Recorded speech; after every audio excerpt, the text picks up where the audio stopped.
Thank you, Pat. So I am Judy Mortrude. I work for the Center for Law and Social Policy, and particularly for a team called Center for Postsecondary and Economic Success, and CPES. And at CPES, we really focus on equity in education and equity in credentialing. And credentials, academic credentials like a high school equivalency, like a post-secondary award, or industry recognized credentials should promote economic, educational, and social mobility. Career pathways play a large role in creating on-ramps and true access and success for low-skill, low-income adults in the credentialing space. So I'm going to share with you some work that we've been doing at CLAS for about the past 4 years with a group of 10 states. I'm sure many of you come from these 10 states, and you'll see them up on the slides later. In a group of practitioners, leading career pathway practitioners across 10 states called the Alliance for Quality Career Pathways. And this group of practitioners came together over a couple of years to develop a framework for building, scaling, and dynamically sustaining career pathway systems. So a lot of our conversation today is going to be about that system building idea and the opportunities that are ahead under WIOA, under the Higher Ed Act, which now shares the WIOA career pathway definition, under California's Adult Ed Block Grant, under Perkins and possible Perkins reauthorization conversations that are happening. As Pat said, we're at a crossroads. We're at a place where this conversation and this work of career pathways that people have been doing across the country can really be brought to scale. So first, before I get into that, I just want to recognize the ever-evolving nature of adult ed. I have been in adult ed almost as long as CASAS. My first adult ed job was in 1984 at a then very revolutionary school called the Technology for Literacy Center. This school was in a strip mall in a very impoverished part of town and had this crazy idea that adults should learn on computers. So we had a computer lab, which was really 3 computers. Back then, a computer was not a desktop, a computer was a desk. And we had 13.5-inch floppies that we fed into the disk drive, and we turned that thing on, chunk, chunk, chunk, and like an old TV, you'd have to warm it up before the students got there. But it was a great school. It was a great introduction to adult ed. Most of my students all of my students were native English speakers. Most were older adults without high school diplomas.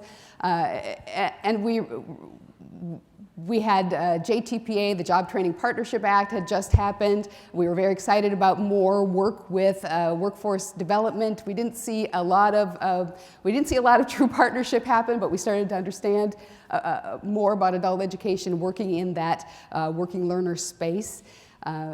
And I worked there several years, and eventually I went overseas to do my TESOL experience. I went to grad school. I had a couple kids. I came back, and it was the 1990s. And luckily for a teacher looking for adult education work in the 1990s, Minnesota's landscape had changed a lot. We had a great number, influx of people from Vietnam and other parts of Southeast Asia, so classrooms were really filling up. And a local program was desperately struggling to figure out what to do with this new world of standardized testing and the CASAS test. So my first job back in the state was to build binders of lesson plans that would help people perform well on the CASAS reading test. So very dear to my heart. Also in '91, first President Bush signed that National Literacy Act. Barbara Bush Foundation continues to be involved in family literacy, as you know. I also was an Even Start teacher during the 1990s as family literacy sort of swept the nation. And by 1998, we had WEA, the Workforce Investment Act, and really the advent of this one-stop system, this idea that there would be a one-stop where all these different services would be on offer.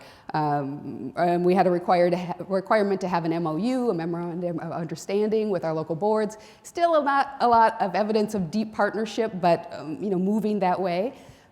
The Adult Education and Family Literacy Act, AFLA, Title II of WEA, continued to evolve. We got the national reporting system. We got bridge programs. We had a lot of work workplace learning in the 90s when we were in a time, economic time much like today. And I used that CASAS workplace speaking test. Loved it. It was my favorite standardized test ever. And then we got to the 2000s, and I spent way too much of my life pushing these mobile laptop carts down the hallways of our school. But really in the 2000s, for me, adult education became all about career pathways. Israel Mendoza up in Washington State was starting that iBest revolution. We had foundations investing in bridge programming and low-skill adults. Women employed in the Chicagoland area came up with a Bridges to Careers for Low-Skill Adult guide, and we really spent a lot of time in my adult education school thinking about how to turn all of our foundational skill building into career pathways. In 2004, Minnesota started the Minnesota FastTrack program under the Joyce Foundation Shifting Gears initiative. And this is our original conception for how to think about the spectrum of service across adult education in a career pathway model. We had a state director, Barry Schaefer, who was really visionary. He loved acronyms. He developed the FastTrack acronym, which stood for Fast Training, Resources, and Credentialing. It wouldn't have mattered what, it had to fit FastTrack. It had to fit that word. But Barry was also, he was kind of on his way to retirement, big outdoorsman, loved to hunt, loved to fish in Minnesota. So sometimes we had trouble keeping his attention, and at one point we threatened to rename our initiative to Bridging Adult Students to Success, just so he'd stay involved, but everything else, you know. So 2014 comes, we have the Workforce Investment Act fading and the Workforce Innovation and Opportunity Act coming.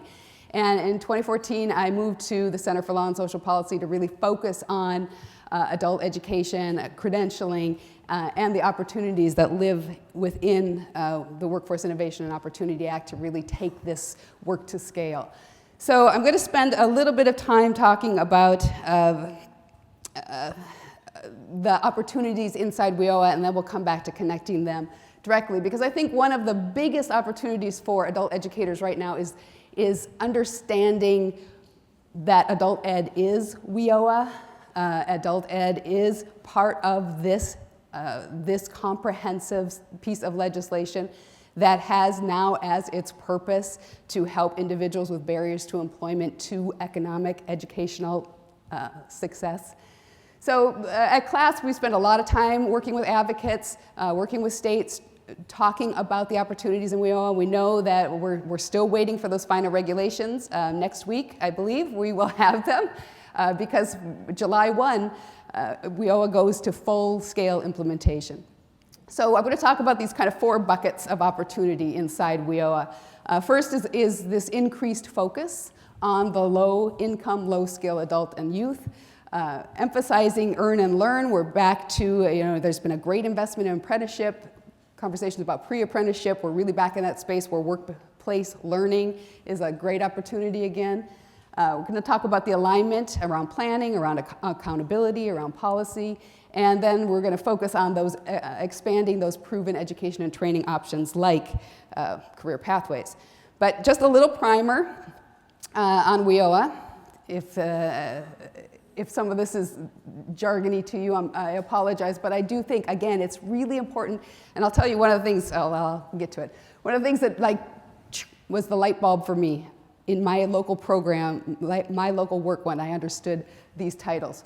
So there are 4 titles, there are 6 core partners. The way you get from 4 to 6 is that Title I has 3 programs in it. Title I, Adult, which is really for disadvantaged adult career and training services for disadvantaged adults. Dislocated worker, which is those kinds of career and training services for people who lose their job through no fault of their own, layoff situations. And Title I youth, which is again, educational services, employment services for really disadvantaged youth. Federally, that thing lives, those 3 titles live at the Department of Labor.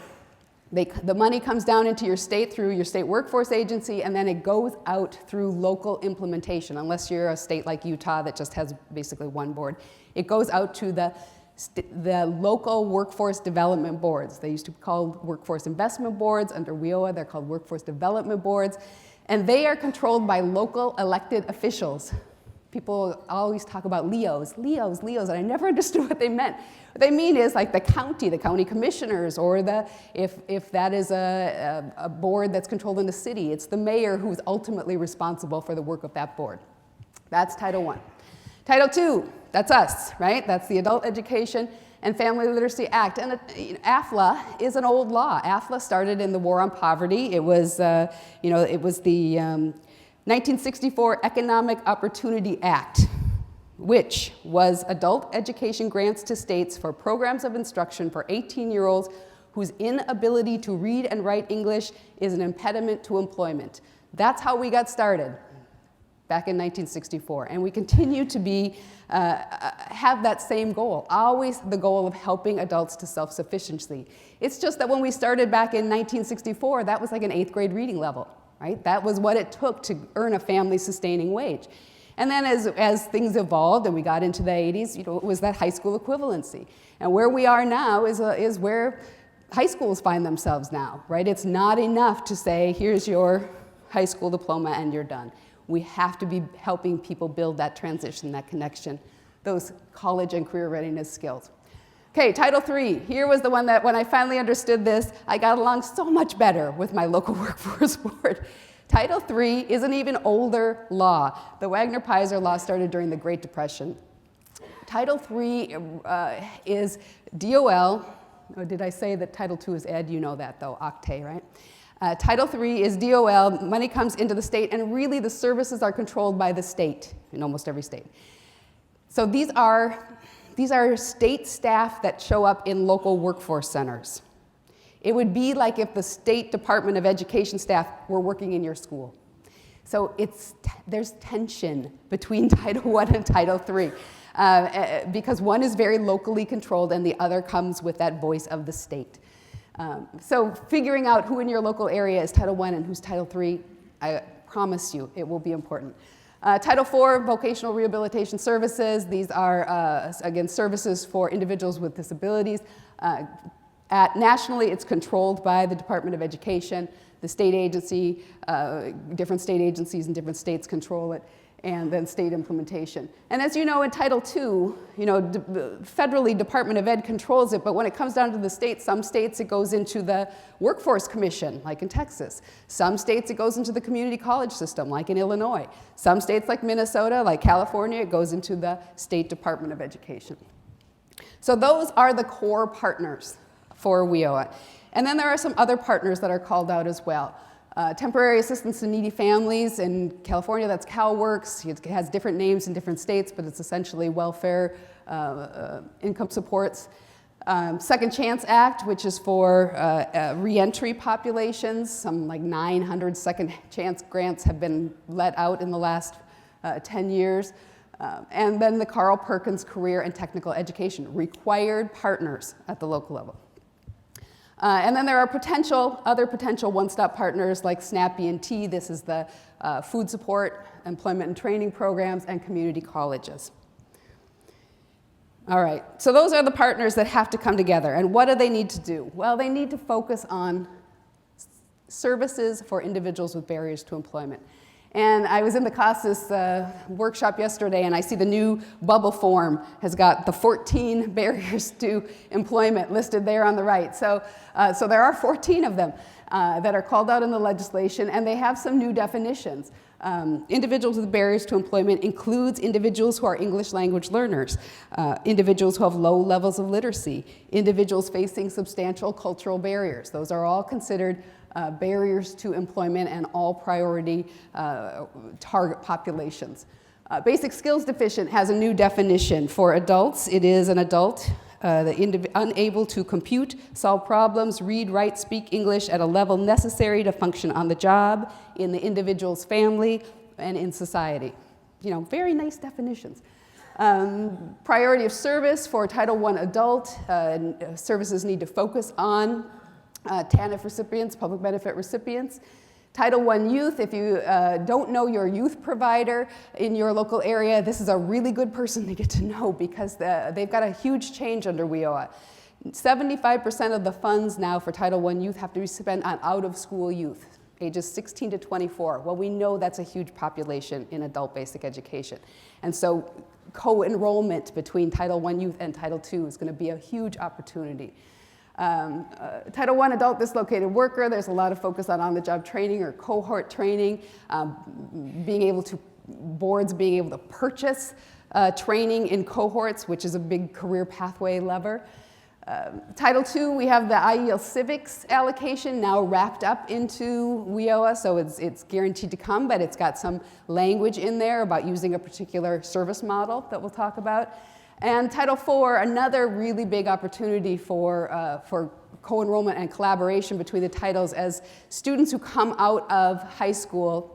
In my area, we used to call these students Transition Plus students, stayed and had extra services in the local school district until age 21, and then they are required to have a special transition plan and be transitioned to postsecondary education, and that's a great opportunity for adult education as well.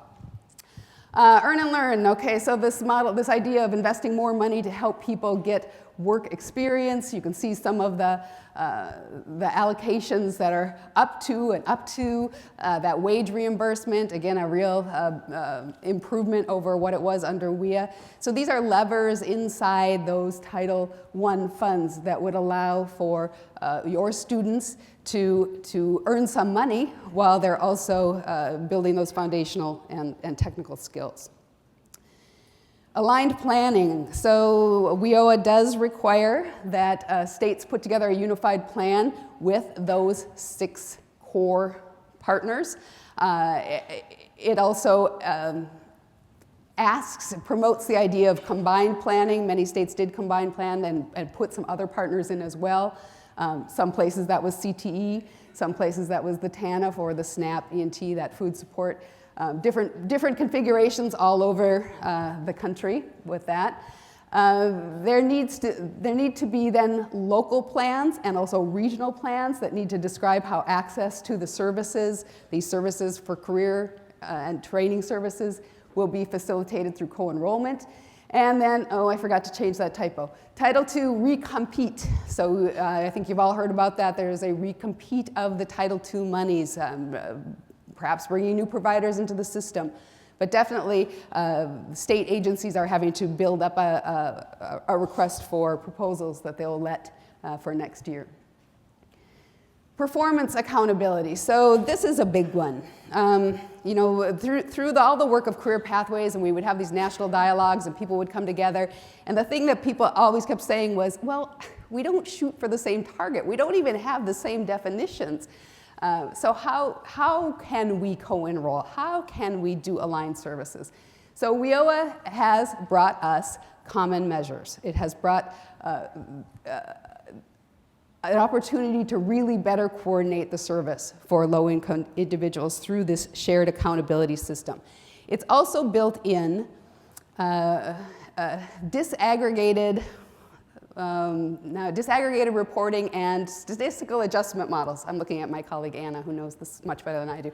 So there are expectations that performance targets for states, which then come down to you locally as providers, will be adjusted based on the economic conditions of your area and on the characteristics of the participants you serve. This is to incent people across the titles, providers across the titles, to work with individuals with barriers to employment. The harder the population you can prove you're serving, the more adjusted your performance should get. Okay, and there's also reporting on career and training services and something called measurable skill gain.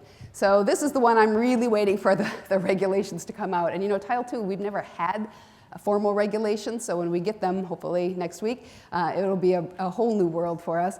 But I'm waiting to hear about measurable skill gain, because measurable skill gain is something quite familiar to adult education, right? We have long had the ability to show that people are making progress. But our partners under the one-stop system, Title I, Title III, they didn't have this ability to show making progress toward a goal. Their goals, their accountability system was get a job and make a wage gain. But under WEA, now we all share, or most of us, there's some tweaking in Title III, so we share this interim outcome. And your workforce development people are really going to need help understanding how to implement that, what that means, how to show progress toward a goal, how to work with people who are not going to get their high school diploma in a year, who are not going to get through that post-secondary training program in a year, how you're going to just need to be able to measure progress toward. And then, so 1 through 6, those are the core measures. Number 6 doesn't go into effect quite yet because there's still a lot of concern about exactly how to demonstrate effectiveness in serving employers. But it's definitely part of this dual customer idea that's in WEA. Okay, expanding education and training. One of the expansions that, again, used to be under WEA but had some loopholes, and so they've made it very clear, is that people do not have to go through a sequence of service. If you have partnered with your workforce development local area before, you may have heard this term sequence of service. People had to have core, intensive, and then training. They had to prove that core services weren't enough to help them get a job, and then intensive weren't enough to get a job, and then they could go into training, and that has changed under WEA. The world of service under WEA is career services and training services, and people can start in one or the other, they can be in both, whatever an individual needs, so it's much more individual-centric programming. There needs to be the kind of consumer reporting on training and the impact of training. And there's also this direct encouragement for career pathways. 21 times in the legislation, it says career pathways. So some of the things we've talked about here for alignment, and I've heard people talking about them yesterday, this idea that Title II, an adult education provider, needs to be a representative on every local board. I think that's going to be a super important role for that individual adult ed provider to represent the field at the workforce board and really to help the workforce board and the employers who are the majority on those boards to understand what adult education is and its value in economic prosperity building for a region and for individuals.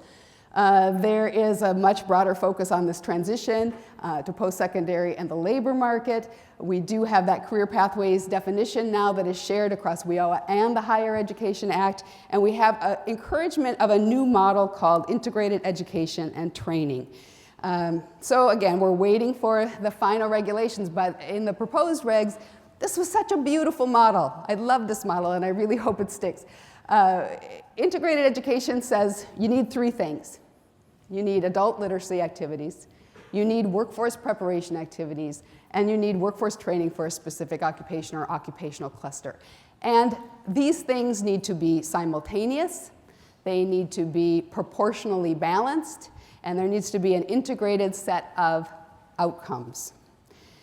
And that's huge. This idea that people, yes, need technical skills, but people also need foundational skills, and people also need those workforce preparation skills, those things like digital literacy and critical thinking and team player skills that everyone can identify when they see it, but we all have a hard time articulating it.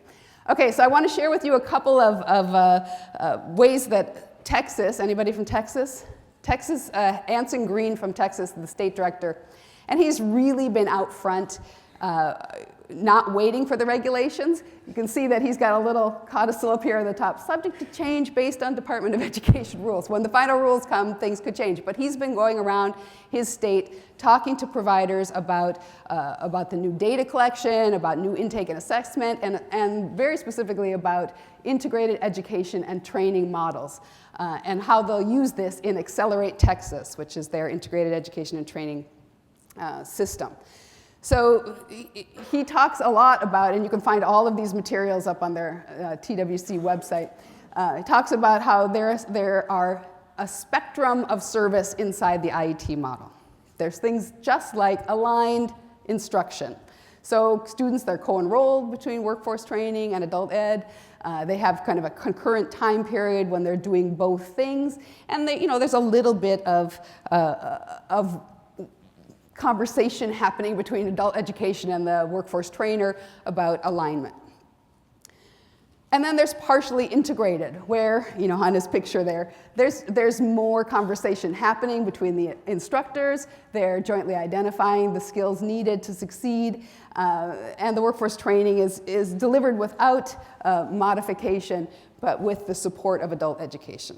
And then there's fully integrated. So here we've got co-enrollment, we've got instructors who are modifying the workforce training, we've got contextualized supplemental instruction happening with adult education, and teachers may even be in the room together. You may have joint presentation and co-teaching.